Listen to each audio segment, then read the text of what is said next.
Okay, so our topic is government funding of nuclear energy industry should be substantially expanded in the United States. So nuclear energy is when nuclear power plants split uranium atoms inside a reactor in a process called fission. At a nuclear energy facility, the heat from the fission is used to produce steam, which spins a turbine to generate electricity. Nuclear energy is an important factor that can help reduce carbon emissions and reduce climate change. First, I will explain why nuclear energy is so important, then I'll explain why it isn't already a big part of the solution of climate change, and then I'll announce our plan. So current energy resources aren't as efficient and clean. Currently, fossil fuels are being consumed faster than they're being produced. Because of this, the resources will decrease, increasing the prices. Nuclear energy, on the other hand, requires less fuel and creates more energy. According to an article published by Green World Investors, states that nuclear energy is 1 million times more efficient than fossil fuels. Nuclear energy is up to 3 million more dense than coal and 2 million times more dense than natural gas. Nuclear energy is America's largest source of clean emission-free electricity and produces no greenhouse gases or air pollutants. Based on Nuclear Energy Institute's website, the Clean Air Act of 1970 set certain standards to improve the nation's air quality. Because nuclear energy is created through fission and rather than burning fuel, they produce no greenhouse gases or emissions associated with acid rain or urban smog. Nuclear power plants produce nearly 2/3 of all electricity that doesn't emit greenhouse gases in the process of generating power for America. Carbon dioxide is a main focus point on trying to reduce emissions, and nuclear power plants do not emit carbon dioxide and account for the majority of the voluntary reductions in greenhouse gas emissions in the electric power sector. 40% of our carbon dioxide emissions comes from burning fossil fuels, and nuclear energy can help cut that percentage down. It also helps us meet our energy needs. So referring to an article titled World Energy Needs and Nuclear Power, the UN predicts the population will grow from 7.3 billion to 9.2 million by 2040, making the demand for energy double. With the limited amount of fossil fuels and high cost of renewable energy, nuclear energy can play an important role in meeting those needs.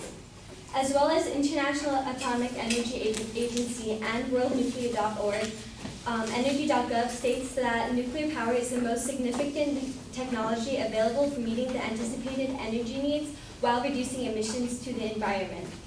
It is incredibly important that people begin to recognize the impact nuclear energy can have on meeting the energy needs in the 21st century.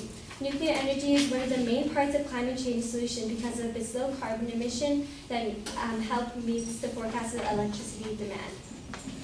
So a lot of the problem with getting funding and support on nuclear energy is the fear that surrounds it, and a lot of that fear has to do directly with radiation, but I'm going to break down the connection between nuclear energy and radiation. So according to an article titled Terrorism and Nuclear Energy, Understanding the Risk, the Earth's core is a natural reactor, meaning that all life has evolved within a cloud of radiation that is stronger than the usual amount of radiation that we are exposed to every day.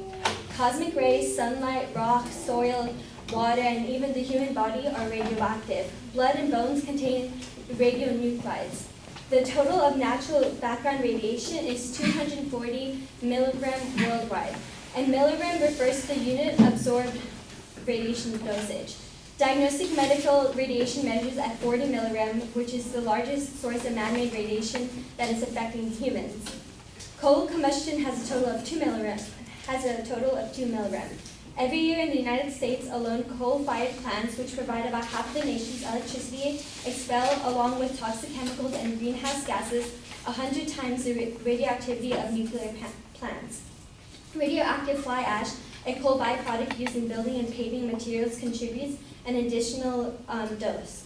So compared to the 240 milligram that's already a background radiation, the 40 milligram used for medical reasons, the 2 milligram used for coal combustion, nuclear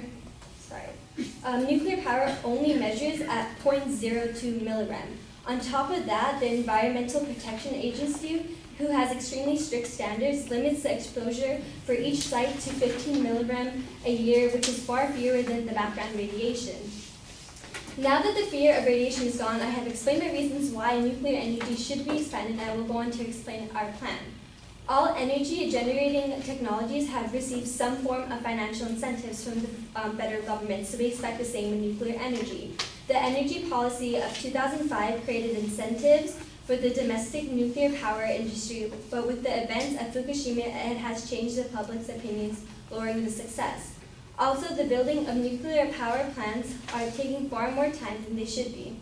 This time, rather than just giving tax incentives and funding the research and development of these nuclear power plants, the government must create deadlines or at least constant checkpoints to make sure that the money is being used efficiently. Our new policy pushes the government to strengthen its commitment in supporting nuclear energy as a viable and acceptable source of energy to meet the needs of the 21st century. A research and development program must be created to focus on improving the safety, reliability, costs, and creating regulations on the waste disposal.